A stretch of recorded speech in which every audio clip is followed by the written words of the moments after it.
In the spring of 2014, a man named Walt Hessler stood at the edge of his own land in Fayette County, Ohio, and listened to a chemical engineer with a clipboard tell him that the gray powder drifting over his fence for 9 years was, in the company's own legal language, the engineer was named Dale Brunner. He was 44 years old, and he was not a cruel man. He had a master's degree in materials science and a job he took seriously, and he believed, sincerely and completely, that a waste stream which a sophisticated industrial operation had already decided was worthless could not possibly be worth anything to a 61-year-old man in mud boots who had never finished a year of college. 11 years later, in the fall of 2025, a buyer for a design house in Chicago wrote a single purchase order against Walt's small kiln operation that crossed the line of $240,000 in one season for a product made entirely from that same gray powder. This is the story of the years between those two numbers, and of two ways of looking at a pile of dust. Let me tell you about the dust first, because everything turns on it. The Marlin Ceramics plant sat just upwind of Walt's north fence line, a low brick building with 3 stacks and a settling yard, and it had been making sanitary ware and floor tile in that valley since before Walt was born. The plant pressed and fired clay, and, like any operation that works dry clay at volume, it generated an enormous quantity of fine particulate, the swept-up overspray and trim waste, and the powder that fell out of the air handling system every shift. For decades, the plant had trucked it to a landfill at real expense. Then, in 2005, a new operations manager looking to cut hauling costs struck a quiet arrangement with the previous owner of Walt's parcel, an old man named Pruitt who was dying and did not much care, to simply blow and dump the dry waste into the low corner of the field that bordered the plant. It was cheaper than the landfill. It was, in the plant's reading of the regulations, a permitted beneficial reuse as fill. And when Pruitt passed and Walt bought the bottom 40 acres at auction in 2006, the arrangement came with the land, an inheritance nobody mentioned at the sale. Walt did not farm those bottom acres the way his neighbors farmed. He was known in the county for 2 things: his near-total silence at the grain elevator and his refusal to plant the cornfield in anything at all. People thought he was letting good ground go to weeds out of stubbornness. What Walt was actually doing, season after season, was watching. He did most of that watching with a dog at his heel, a brown and white shepherd mix named Pearl that he had taken as a pup the same year he bought the bottom 40. And the two of them walked the dump line together so many evenings that the path through the grass stayed worn all summer. Pearl would lie at the fence while Walt crouched over the gray crust, and in time she knew the route to the milk house better than any other on the place. He watched where the dust settled and how deep. He watched what grew in it and what would not. He noticed in the 3rd year that the volunteer sunflowers along the dump line came up shorter and a strange pale color, and that the clay crust the powder formed after a hard rain dried into plates that rang faintly when you tapped them with a boot heel. Most men would have called the county and filed a complaint. Walt filled a coffee can instead, took it to the kitchen table, and started keeping a notebook. He was not a potter. He wanted to make that clear to anyone who asked later, and almost nobody asked. He was a man who had spent 18 years before the farm working maintenance and repair at a brickworks 2 counties over, which had closed in the 80s, and he had carried out of that job an unusual and specific body of knowledge. He knew kilns. He had rebuilt their burners and relined their walls, and stood inside them when they were cold, scraping slag, learning by hand what heat does to a clay body over 1,000 cycles. He knew the difference between a clay body that vitrifies cleanly and one that bloats and slumps.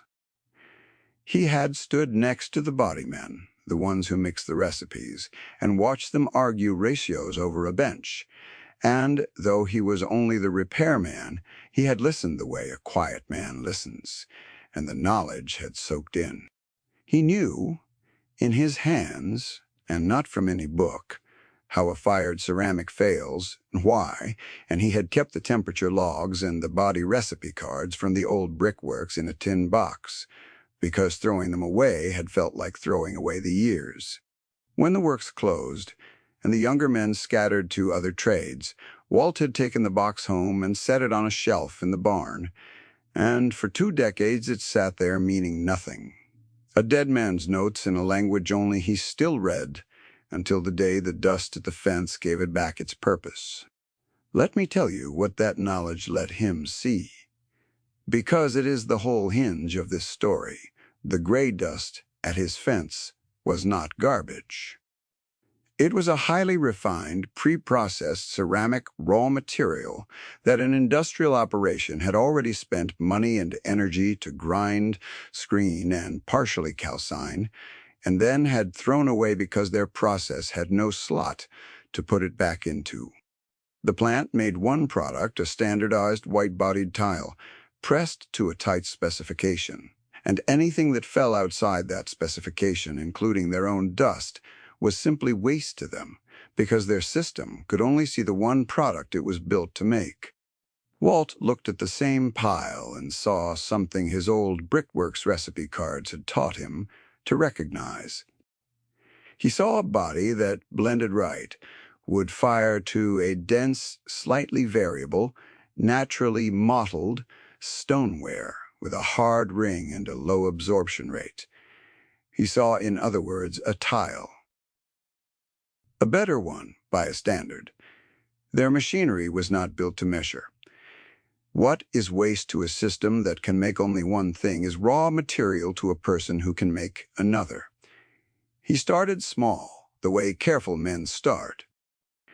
In the winter of 2008, he cleaned out the old milk house behind the barn, ran a heavier electrical line to it, and built a small electric test kiln from a kit and a great deal of patience. He took his coffee cans of fence dust and began doing what he had watched the body men do at the brickworks 30 years before. He blended. He would mix the raw plant dust with measured amounts of local river clay. He dug himself from the creek bottom, and a little feldspar he bought by the bag. And he would press small test tiles, number them on the back with a nail, and fire them in batches, logging every temperature and every result in the notebook the way he had logged kilns his whole working life. Most of the early tests failed, and he wrote down exactly how. Some bloated, the tile swelling and pawking, like bread left too long because gases trapped in the body had nowhere to escape when the surface vitrified too soon. Some cracked on the cool down because he brought the temperature down too fast and the outside of the tile contracted while the inside was still hot, a stress the brittle-fired clay could not absorb. Some came out chalky and soft because the dust alone, without enough fluxing material, never reached vitrification, which is the point at which the clay particles partially melt and fuse into a glassy, waterproof whole. He learned the dust's particular behavior the way you learn an animal's, by living next to it and paying attention. He kept a board nailed up by the kiln, with the failures wired to it in rows, a museum of his own mistakes, each one tagged with the firing number and the flaw, because a man who throws away his failures has to learn them twice. He would stand in front of that board on winter nights with a cup of coffee going cold in his hand and read it like other men read scripture, the bloated ones here, the slumped ones there, the chalky ones that taught him about flux, until the pattern in them was as plain to him as the pattern of weather. The trouble was always the same trouble, and it had a name he knew from the brickworks. The plant dust was lean. It had been calcined, partly cooked already in the factory's own process, which meant it had lost the plasticity that lets raw clay hold together, wet, and the flux that lets it fuse tight when fired. A potter would have called it dead clay. Walt called it half-done, which was the more useful way to see it, because half-done means you know exactly which half is missing. The creek clay he dug from the bottom gave it back the plasticity and the body. The bagged feldspar gave it back the fluxing agent that lowers the temperature at which the particles begin to melt and bind. The art of it, the thing that took him 2 years and 200 firings, was the ratio, because too little feldspar, and the tile stayed chalky and drank water like a sponge. Too much, and it slumped and ran in the heat like a glazed thing gone wrong.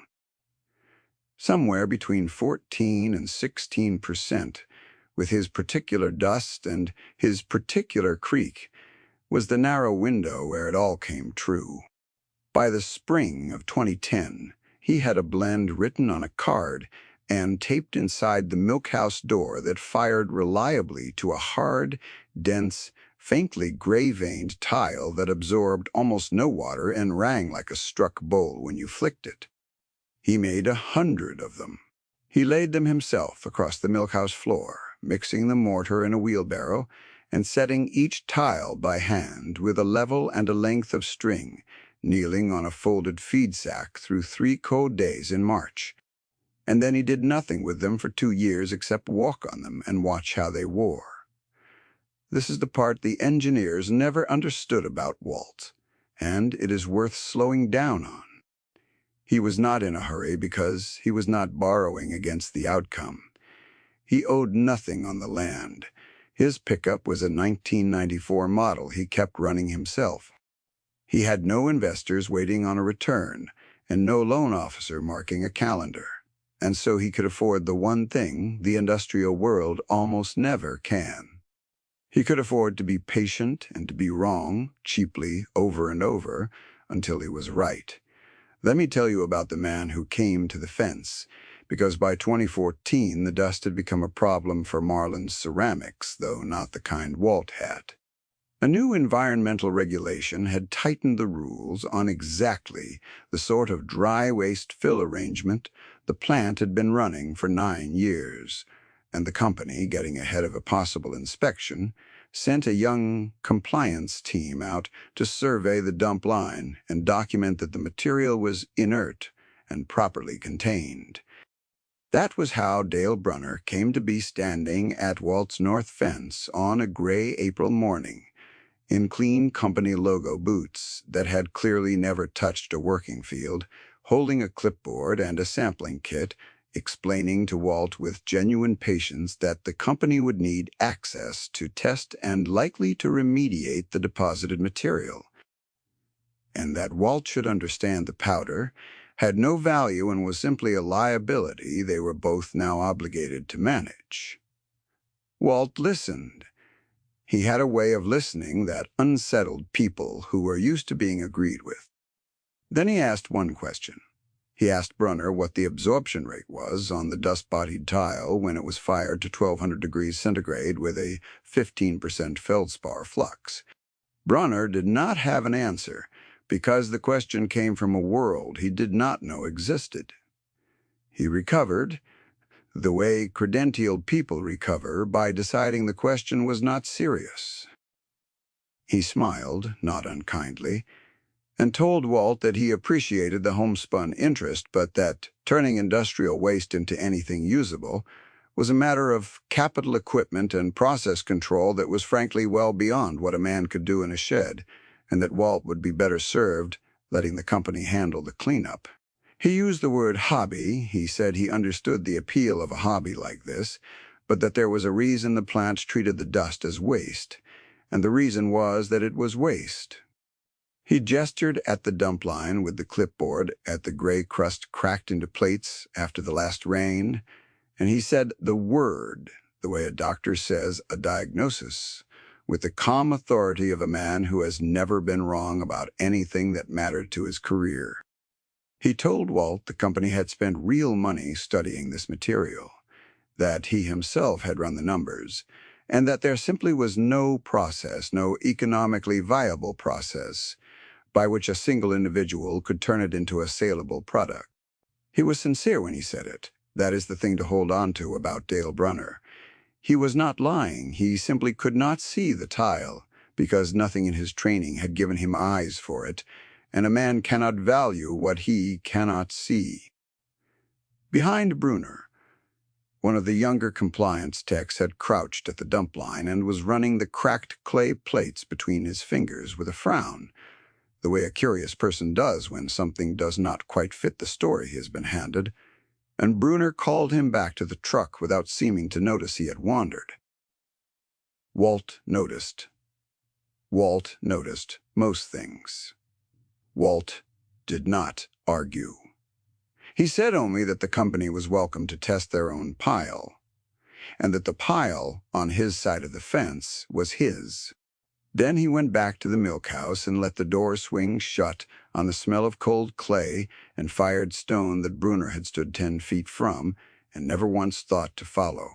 If you have ever watched someone with real knowledge get talked down to by someone with credentials, you know the particular quiet of that moment, and you might already know how it comes out.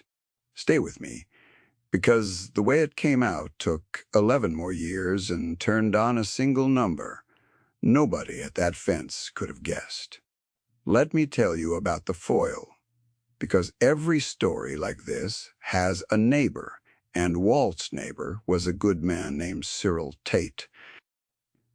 Cyril farmed the section that ran along Walt's east boundary, 800 acres of corn and soybeans, and he farmed it the way the extension agents and the input dealers all recommended, which is to say at scale, on credit, with the newest equipment and the highest yielding commodity seed.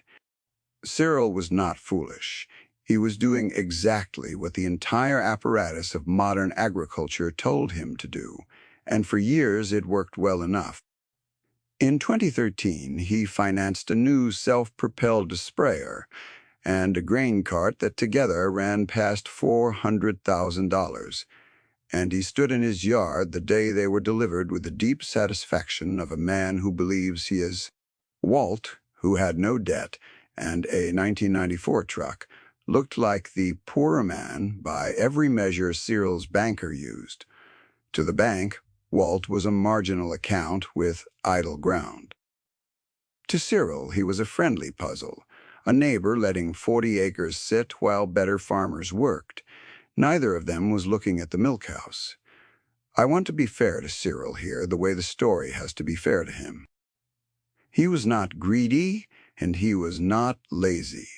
He had simply bet everything on a single way of doing things, on uniformity and scale and a commodity price he did not control, and he had no second blend on a card taped to a door, no creek clay, no tin box of recipes, nothing to fall back on if the one thing he made stopped paying.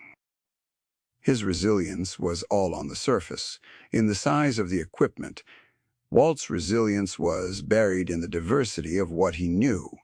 You could not see it from the road. By 2015, Walt's tile had quietly stopped being a hobby, though he would not have used a different word for it himself. He had refined a blend through more than 200 logged firings.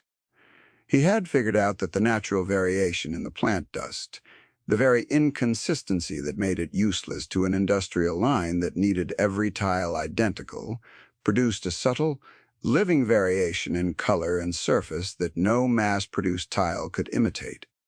Each tile was a little different from the next, gray shading to bone shading to a faint warm ochre, where the iron in the creek clay caught the fire and laid together across a floor. They had the depth of something old and handmade. He was producing, out of a waste pile a chemical engineer had called worthless, exactly the kind of tile that the high end of the building trade pays a great deal of money for, and can almost never find. He still had not sold one. That was the next thing that had to change, and it changed because of his granddaughter. Let me tell you about Nora, because she is the one who carried the story out of the milk house and into the world, though she arrived believing her grandfather was wasting his life. Nora Hessler was 26 in 2016, with a degree in business and a job she had just quit in Columbus.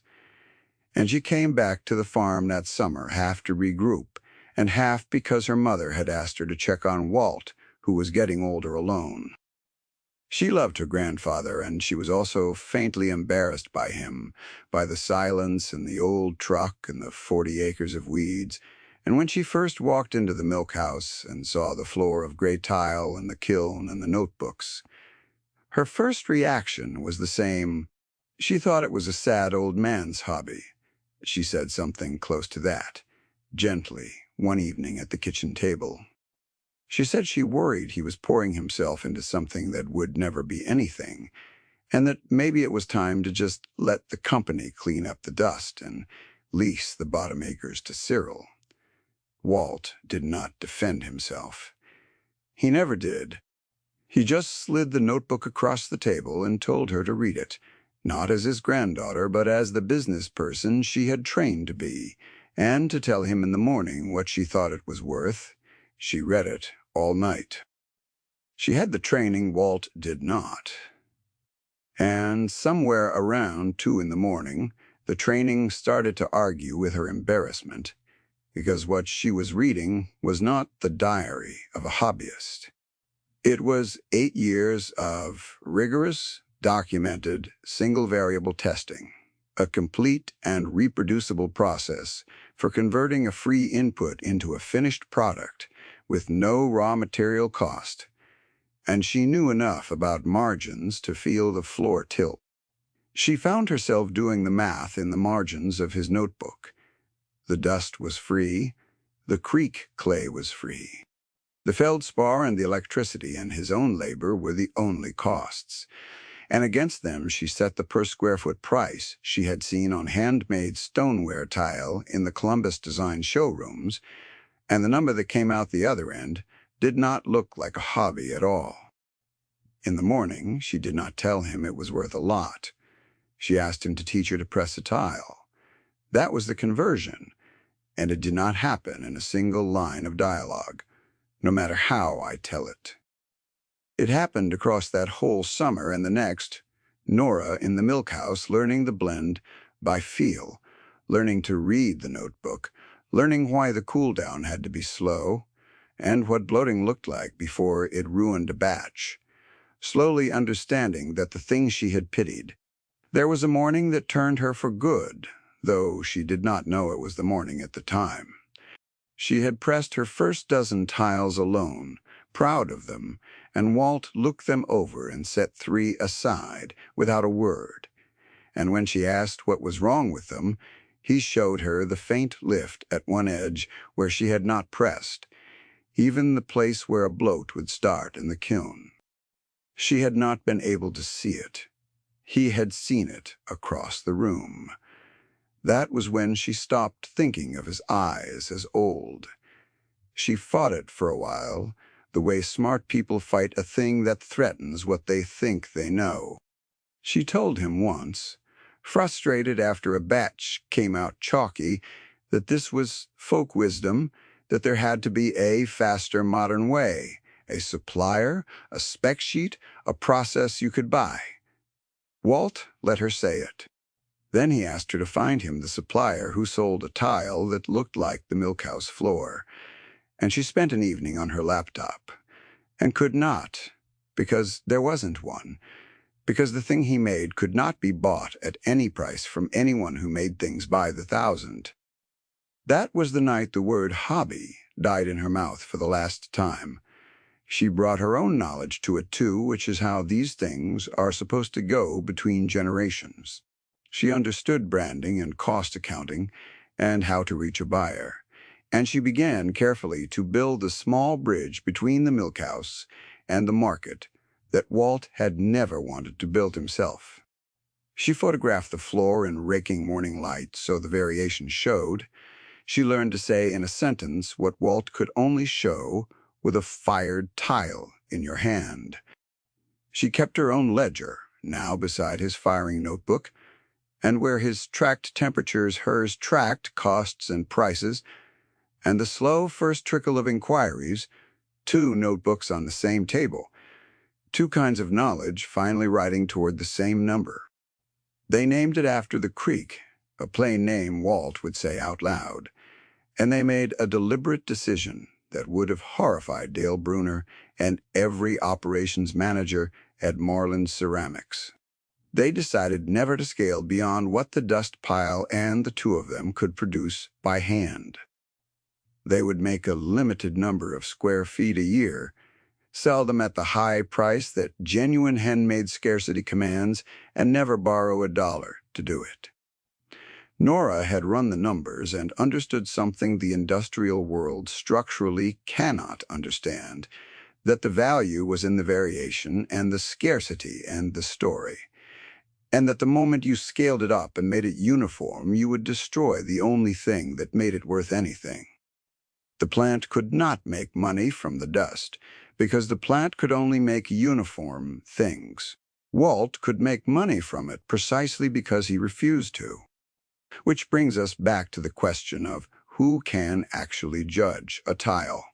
Because making a beautiful thing and getting the world to recognize it are two different problems.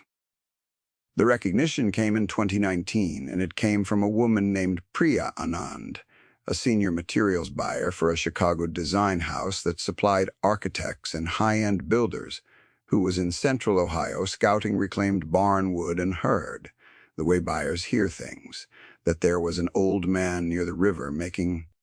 She drove out, mostly out of curiosity. Nora met her at the milk house. Priya was the qualified judge this kind of story turns on. The one person in 11 years with both the standing and the eye to say what the thing was actually worth. And she did not say much at first. She knelt on the milkhouse floor that Walt had laid in 2010 and had walked on for nearly a decade, and she ran her hand across it, slowly, the way you read Braille, feeling the slight unevenness where each tile met the next, and the faint warmth the fired stone seemed to hold. She turned one loose tile over and looked at the nail-scratched number on its back. She was quiet for a long time, long enough that Nora began to worry. The silence meant no. It meant the opposite. Then she asked to see it fired. She watched Walt blend a batch, measuring the creek clay and the dust and the feldspar with the unhurried economy of a man who had done it 10,000 times. And she asked him the absorption rate. The same question Walt had once asked Brunner, and Walt told her the number from memory, and she went still. She knew what a number like that meant. She knew that a handmade tile with that density and that low, an absorption rate and that quality of natural variation was something her clients chased and almost never found, that the big manufacturers could give you the density or the variation, but never both, because their process killed the variation in the act of guaranteeing the density. Walt's dust gave him both for free. She knew it was coming out of a shed from a material that cost nothing. She did not haggle. People who recognize real worth rarely do. She asked how much they could make in a year, and when Nora told her the honest, deliberately limited number, Priya did not try to talk them into making more. She had spent a career watching makers destroy the thing that made them worth buying by trying to make more of it, and she understood why these two wouldn't. She placed an order on the spot. She wrote the price herself, and the price was higher than Nora had dared to ask. Let me tell you about July of 2021, because that is when the structural shock came, and it came for Cyril. That summer brought a drought to that part of Ohio that the older farmers compared to the worst of the 80s. 11 weeks with almost no rain across the critical growing window, and a heat dome that sat over the corn during pollination and never lifted. Cyril's 800 acres of high-yield commodity, corn, uniform genetics, planted fence to fence the way the system recommended, had no defense against it, because uniformity has no defense against anything that is the whole hidden cost of it. A field that is all one thing fails all at once. The corn tasseled into that heat, and the silks dried before the pollen could take, and a man who walked those rows in late July could pull an ear and find it half-filled or barely filled at all, kernels missing in long gaps down the cob like a mouth losing teeth. His yield came in at less than a third of normal 50-some bushels an acre, where he had budgeted 180. The price did not rise enough to cover the loss, because the drought was regional and everyone's bushels were short together, and the elevator that fall was full of men doing the same grim arithmetic.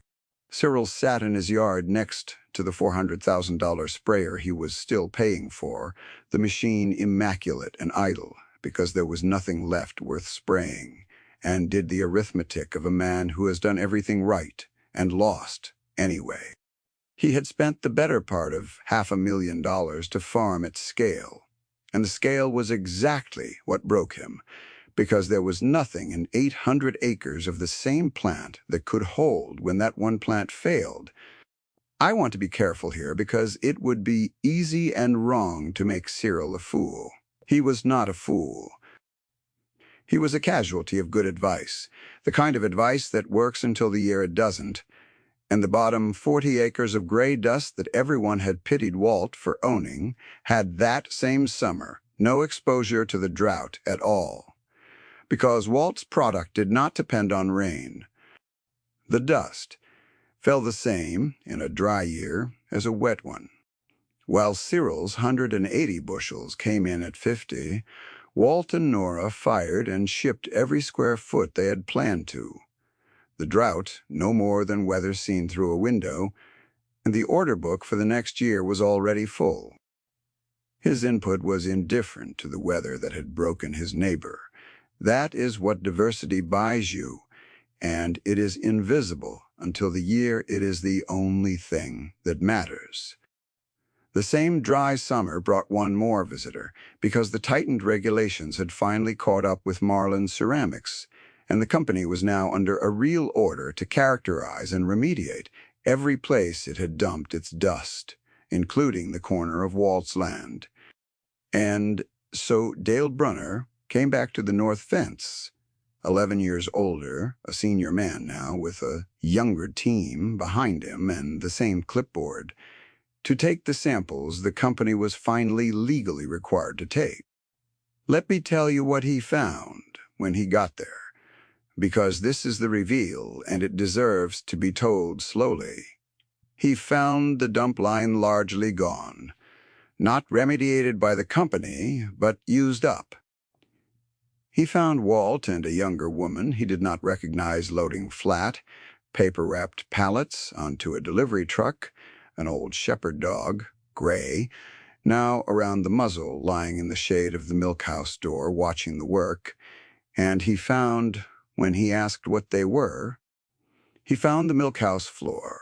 He would have walked across without a second look, and Nora, who knew exactly who he was because Walt had told her the story, asked him if he would like to know what the material was worth. Brunner, to his credit, said yes, because somewhere in 11 years he had kept enough of an open mind to be curious. Nora handed him the most recent purchase order from the Chicago Design House. She did not say anything. She just let him read it. $240,000. For a single season, from a material his company had paid to haul away and then paid to dump and was now paying again to remediate, made by 2 people and a kiln in a shed, from the pile he had personally certified in writing as having no recoverable value.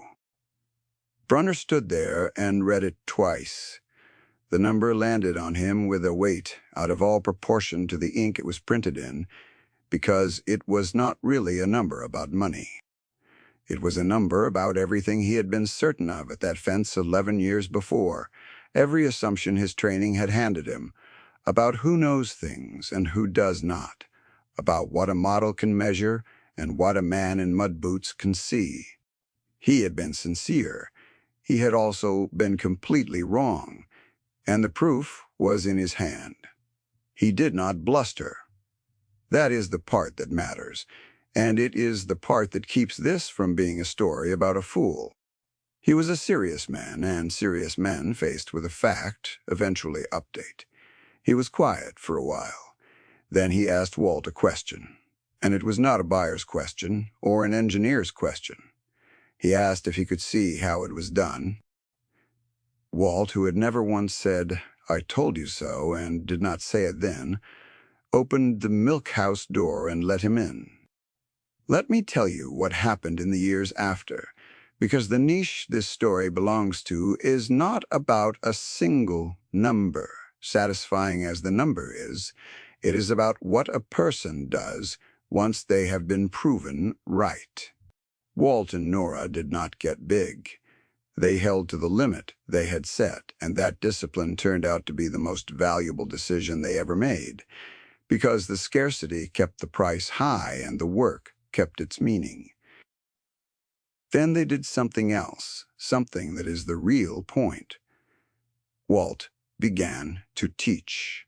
Cyril Tate, who had lost so much in the drought, came over one winter evening, the way neighbors do, not to ask for anything, just to sit, and Walt showed him the notebook the way he had shown Nora. Cyril had a creek on his own land and clay under it, and within 2 years he had a kiln of his own in a corner of his machine shed, and was firing a tile with its own character from his own ground, no longer betting his whole living on 800 acres of one thing. Walt did not charge him for the recipe. He gave it to him the way you give a neighbor a thing that costs you nothing to share and means everything to receive. Ward spread the way it does in farm country, slowly, and then all at once, and within a few years there were 4 small kiln operations in that valley, each one different, each one turning some overlooked local material into something with the density and ring and quiet variation Priya kept buying from all of them. The design house in Chicago began to market the whole valley as a source, a cluster of small makers which only increased the value because the story was now part of the product and the story was true. Brunner did the last thing the story needed him to do, and he did it on his own. He went back to Marland, ceramics, and he made the case internally against the way the plan handled its dust. He argued that a material the company was paying 3 times over to be rid of might be worth characterizing properly and selling as a refined input to exactly the kind of small makers now operating in the valley. It took him 2 years to move the institution, because institutions move slowly, and a man who has been wrong in public has to spend his credibility carefully. The plant eventually stopped dumping the dust at fences and started bagging it and selling it at a modest price to the very people their old engineer had once told to give up their hobby. Brunner had become, in the end, the thing the best version of this story makes him. He had become a student of the thing he once dismissed, and then a quiet advocate for it. Walt Hessler was 72 the last winter this account reaches, still in the same farmhouse, still driving a truck older than his granddaughter, still keeping the notebook, though Nora ran most of the operation now. He had the milk house floor he laid in 2010 under his feet most days, worn smooth and warm and a little uneven, gray shading to bone, shading to ochre, and a dog named Pearl, who had been at his boot through most of these years, who had lain on that floor on the April morning Brunner first called the dust worthless, and who lay on it still while the snow came down outside. Let me tell you the thing this story has been trying to say the whole time, plainly, because it has earned the right to say it plainly now. There are 2 kinds of knowledge in this world, and they are not equal in the way the world usually ranks them. Tao. There is the wide, shallow, confident kind, the kind that comes with a degree and an institution and a model of how things work, and it is genuinely powerful, and it builds most of what we live inside. And it has one permanent blind spot. It can only see what its model is built to measure. And there is the other kind, the narrow, deep, patient kind, the kind that comes from 40 years of living next to one piece of ground and paying attention to it. And it cannot scale, and it cannot be taught in a semester. And it sees the one thing the model was built to miss. The plant looked at the dust and saw waste, because its eyes were built to see only the one product it made. Walt looked at the same dust and saw a tile, because his eyes had been built over a whole working life to see what a fired body could become. Both men were sincere. Only one of them was right. And he was right because he had spent the years it takes to earn the kind of sight that no clipboard confers. To the company, the gray powder at the fence was a liability. To Walt, it was something else entirely, and the difference between those two readings was 11 years, $240,000 in a single season, and a floor worn warm by an old man's boots and a sleeping dog. What a system measures and what is actually valuable are two different things. The man who knows the difference and is patient enough to wait for the world to catch up is never as poor as he looks.